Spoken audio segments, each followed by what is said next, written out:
मैं पहले thank you कहना चाहूँगा हमारे पीएसटी को और हमारे कोर कमेटी मेंबर्स को कि उन्होंने फैंटाबुलस 15 के लिए मुझे अपॉर्चुनिटी दिया। आज का जो हमारा, हाँ सॉरी, मंगेश सर को भी थैंक यू, उन्होंने इंट्रोडक्शन दिया। आज का जो हमारा टॉपिक है वो है things you must know before buying a new mediclaim policy. But बात यह है कि not only for new mediclaim policy, जितने भी यहाँ पे जिनका खुद का मेडिक्लेम पॉलिसी ऑलरेडी है उनके लिए भी ये बहुत यूजफुल रहेगा। इसमें इसमें मैं कुछ आज इस तरीके से बात करूंगा, आपका दोस्त बन के बात करूंगा, और जो मेरा 20 साल का तजुर्बा है ये इंडस्ट्री का, वो तजुर्बा आज बात करेगा और ये आपके लिए बहुत हेल्पफुल रहेगा। सो पहले हम लोग देखते हैं कि मेडिक्लेम में कुछ गलत फहमियां हैं, मिथ्स है, पहले हम लोग वो दूर करते हैं। क्या क्या गलत फहमियां हैं, उसके बाद एक्चुअल फैक्ट्स क्या है, और उसके बाद मैं आपको बहुत सारी इंफॉर्मेशन दूंगा जो आगे जाके आपको डिसीजन लेने में बहुत यूजफुल रहेगी। और उसके बाद सबसे इंपॉर्टेंट आपको कुछ टिप्स दूंगा जिसकी वजह से आपके लाखों रुपए सेव हो सकते हैं। तो ये पूरी ध्यान से सुनना, ये सेशन बहुत इंपॉर्टेंट और रोचक होने वाला है, क्योंकि मैं अपने करियर में जो कुछ रियल एक्सपीरियंस लिया है वो भी आपके साथ शेयर करने वाला हूं। पहले कंफ्यूजन क्लियर करते हैं, गलत फहमियां क्लियर करते हैं। पहली गलत फहमी है, कोई भी मेडिक्लेम लेता है तो बहुत सारे जन के माइंड में ये रहता है कि मैंने मेडिक्लेम लिया तो मेरे सब बीमारियां उसमें कवर्ड है। ऐसा नहीं है। कुछ बीमारियां है जो कवर्ड नहीं होती है मेडिक्लेम में, वो परमानेंटली एक्सक्लूडेड होती है, वो हम देखेंगे आने वाले इसमें। बाद में पहले दिन से सब कुछ कवर्ड है एक्सेप्ट एक्सीडेंट, हर चीज के लिए वेटिंग पीरियड है।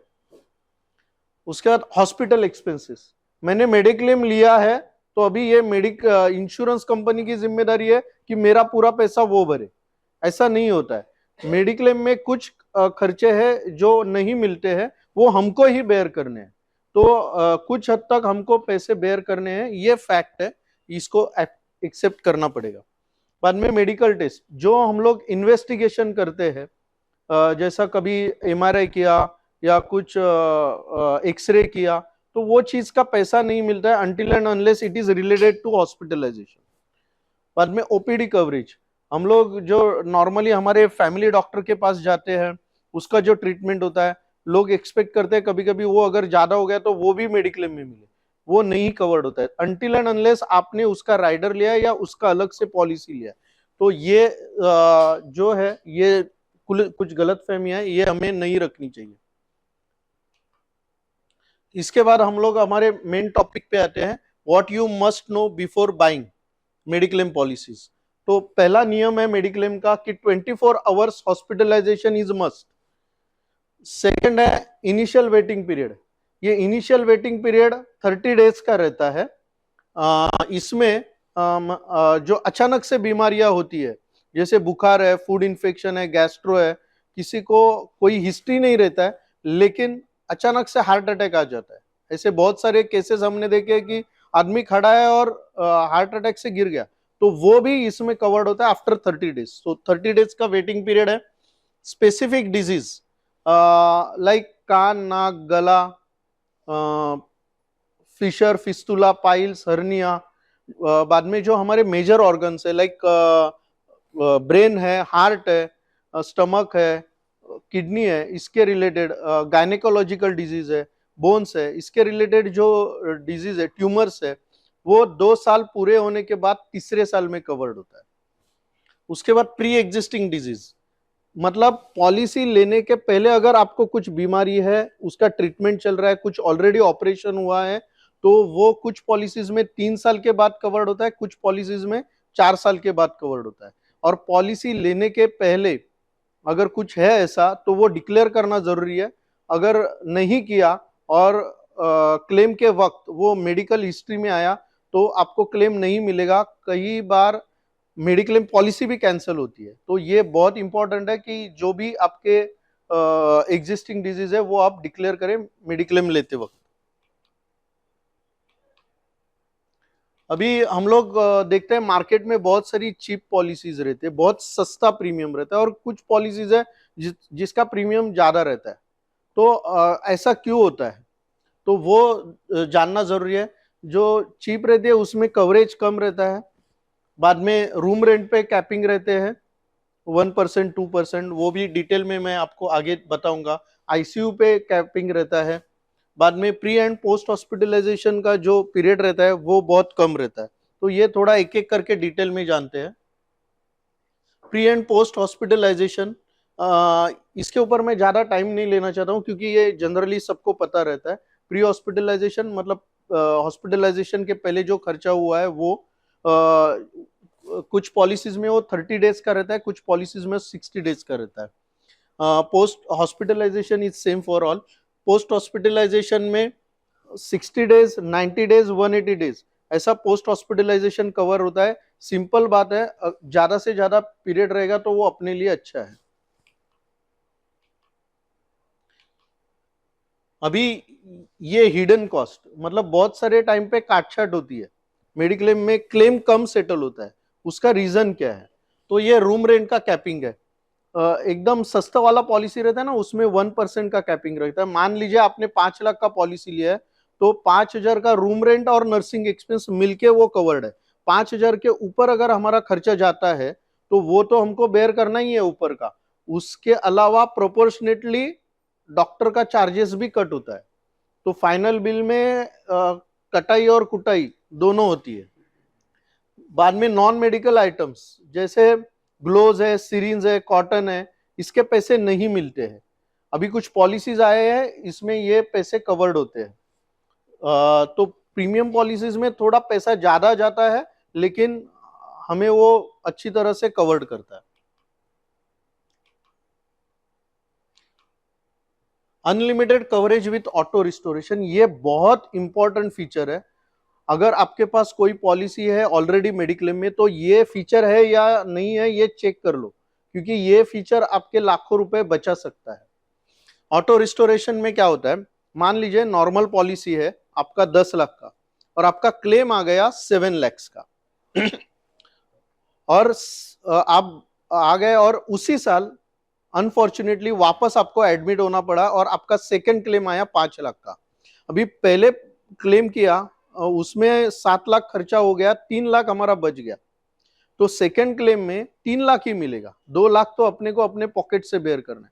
वही अगर ऑटो रिस्टोरेशन है तो उसमें क्या होता है, जब हम लोग 7 लाख खर्चे क्लेम करते हैं और बाहर आते हैं, तो कंपनी क्या करती है, वो 7 लाख वापस रीइंस्टेट कर देती है।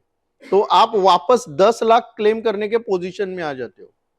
और जब सेकंड 5 लाख का क्लेम होता है तो वो पूरी तरीके से सेटल होता है। तो ये इंपॉर्टेंट फीचर है, ये आपके पॉलिसी में होना चाहिए। ये आपके बहुत सारे पैसे बचा सकता है। अभी ये कैपिंग्स जानना बहुत जरूरी है। ये बहुत हिडन रहता है, ये कोई नॉर्मल एडवाइजर आपको नहीं बोलेगा। और इसमें एक है मॉडर्न ट्रीटमेंट। इसका एक रियल लाइफ का एग्जांपल मैं शेयर करना चाहता हूँ। मेरा एक एडवाइजर दोस्त है, उसके एक क्लाइंट्स थे, अच्छे क्लाइंट्स। उन्होंने कुछ 7.5 लाख का मेडिक्लेम पॉलिसी लिया था, 4-5 साल हो गया क्लेम ही नहीं किया था उन्होंने। तो नो क्लेम बोनस मिला के उनका दुगना हो गया, मतलब 15 लाख का पॉलिसी हो गया। अनफॉर्चुनेटली कुछ तकलीफ हुआ उनको, वो एडमिट हो गए। डायग्नोस करते करते उनको पता चला कि उनको कैंसर है। अभी डॉक्टर ने बोला कि हमें कुछ इंजेक्शंस है वो आपको देने पड़ेंगे, तो उसके लिए आपका कुछ पॉलिसी है क्या? तो बोले हाँ पॉलिसी है, 15 लाख का है। तो बोले कि जो हम लोग इंजेक्शंस देने वाले हैं वो कुछ 2-2.25 लाख का है और कुछ 6 महीने का ट्रीटमेंट है, तो ऑलमोस्ट 12-13 लाख रुपए जाएगा आपका। तो बोले ठीक है, अप्रूवल के लिए भेजा, अप्रूवल आ गया क्योंकि वो 3-4 साल से कवर्ड थे, तो वो कवर था। फाइनल डिस्चार्ज के टाइम पे उनको कुछ 12-12.5 लाख का टोटल बिल आया, और अप्रूव हुआ अमाउंट वो हुआ सिर्फ 2.5 लाख। अभी वो गए शॉक में, भाई 10 लाख बेयर करना है, तो वो भड़क गए। और फिर एजेंट को कॉल किया, एडवाइजर को, कि ऐसे कैसे करके। तो फिर उन्होंने, उसको भी पता नहीं था, वो बाद में सब रिसर्च किया, R&D किया, भाई इतना ही क्यों हुआ, कंपनी को फोन किया, ये सब किया। तो उसमें पता चला कि जो इंजेक्शंस दिए थे उसमें एक मोनोक्लोनल एंटीबॉडी करके एलिमेंट्स है जो मॉडर्न ट्रीटमेंट में आता है, और मॉडर्न ट्रीटमेंट में उनके पॉलिसी में 2.5 लाख का कैपिंग था। तो क्लाइंट भड़का और एडवाइजर को बोला, भाई ये तूने मेरे से कवर्ड करके क्यों नहीं लिया। तो एडवाइजर बोला, सर मैं आपको बोल रहा था कि आप अपना पॉलिसी अपग्रेड कर दो। तो वो टाइम पे अपग्रेड करने में 5 लाख का 5,000 का आपको प्रीमियम का डिफरेंस आ रहा था, तो आपने इसलिए ना बोल दिया, आपने मेरी बात ठीक से सुनी भी नहीं। तो ये 5,000 अभी वो 10 लाख के सामने चिल्लर लग रहा था, लेकिन जब अपग्रेड करने का टाइम आया तो उनको वो ज्यादा अमाउंट लग रहा था। तो इसलिए इसको इग्नोर मत कीजिए। तो ये मॉडर्न ट्रीटमेंट आपके इसमें up to sum insured covered है क्या, ये चेक करना बहुत जरूरी है। इसके अलावा कैटरैक्ट पे जनरली बहुत कैपिंग्स रहते हैं, वो जानिए कि आपके पॉलिसी में कैटरैक्ट का कितना कवर्ड है। कुछ पॉलिसीज में मान लीजिए एक आंख का सिर्फ 40,000 कवर्ड रहता है, 2 आंख का मिलके 60,000 का कवर रहता है। तो मेरी ये रिक्वेस्ट है कि ये कैपिंग्स जानिए, आपका प्रीमियम कितना है, इससे अच्छा आपका पॉलिसी कितना फीचर वाइज रिच्ड है वो जानना बहुत जरूरी है, वो आपके लाखों रुपए बचाएगा। आगे चलते हैं। अभी ये सबसे इंपॉर्टेंट है कि भाई इधर अपने को पैसे बेयर करने, तो क्या कवर्ड नहीं होता है ये जानना बेहद जरूरी है। तो admission, registration, documentation charges covered नहीं होते। इसके अलावा कुछ हॉस्पिटल्स आरएमओ को चार्जेस करते हैं, आरएमओ को चार्जेस, डायटिशियंस के चार्जेस इसमें कवर्ड नहीं होते। हॉस्पिटल मील्स, कुछ हॉस्पिटल्स खाना वगैरह देता है तो वो खाना कवर्ड नहीं होता है। जो अपने साथ केयर टेकर रहता है उसके कुछ रूम के चार्जेस है वो नहीं मिलते हैं। बाद में फिजियोथेरेपी के चार्जेस किधर भी कवर्ड नहीं है, डेंटल ट्रीटमेंट कवर्ड नहीं है, आई चेकअप है वो कवर्ड नहीं है, मॉनिटरिंग वो ये जो लगाते हैं ना इंस्ट्रूमेंट्स, ऑसिलोस्कोप वगैरह, तो वो मॉनिटरिंग इंस्ट्रूमेंट्स के चार्जेस रहते हैं वो कवर्ड नहीं रहते हैं। व्हील चेयर, स्टिक्स, चश्मा, ये सब एक्सेसरीज कवर्ड नहीं है। बचपन से अगर कुछ बीमारियां है तो वो कवर्ड नहीं होती है। मेंटली चैलेंज्ड चिल्ड्रंस है वो कवर्ड नहीं होते। बाद में कैंसर कवर है, बट ड्यू टू निकोटीन, अगर तंबाकू के इससे कुछ हो गया तो वो कवर्ड नहीं है, कैंसर किधर भी कवर्ड नहीं है वर्ल्ड में। एड्स कवर नहीं है, सुसाइड करता है तो वो कवर्ड नहीं है। एक्सीडेंट कवर्ड है लेकिन ड्यू टू ड्रिंक वो हो गया तो नशे में हो गया तो वो कवर्ड नहीं है। ड्रेसिंग के चार्जेस कवर्ड नहीं होते। तो ये सारे हैं जो हमको बेयर करने ही है। अभी आपको कुछ फाइनल टिप्स एज कमिटेड देना चाहता हूं कि आपके पॉलिसी में अभी आजकल डिलीवरी भी कवर्ड करते हैं लेकिन उसका भी लिमिटेशंस होता है, तो वो चेक कर लीजिए कितना है। जनरली हम लोग ये सब ध्यान नहीं देते लेकिन ये ध्यान देना जरूरी है। और वेटिंग पीरियड क्या है, 1 साल है, 2 साल है, 3 साल है, ये जानना बहुत जरूरी है। उसके बाद ऑर्गन डोनर कॉस्ट अगर कवर्ड है कि नहीं। मान लीजिए किसी का किडनी ट्रांसप्लांट है, तो जिसको जरूरत है, जिसका किडनी का प्रॉब्लम है, उसका तो ऑपरेशन होने वाला है, लेकिन जो डोनेट करता है उसका भी ऑपरेशन होता है। तो बहुत सारी पॉलिसीज में जो डोनेट करता है उसके ऑपरेशन का खर्चा कवर्ड नहीं होता है वो, और कुछ पॉलिसीज कवर्ड करती है, तो वो भी चेक कर लीजिए।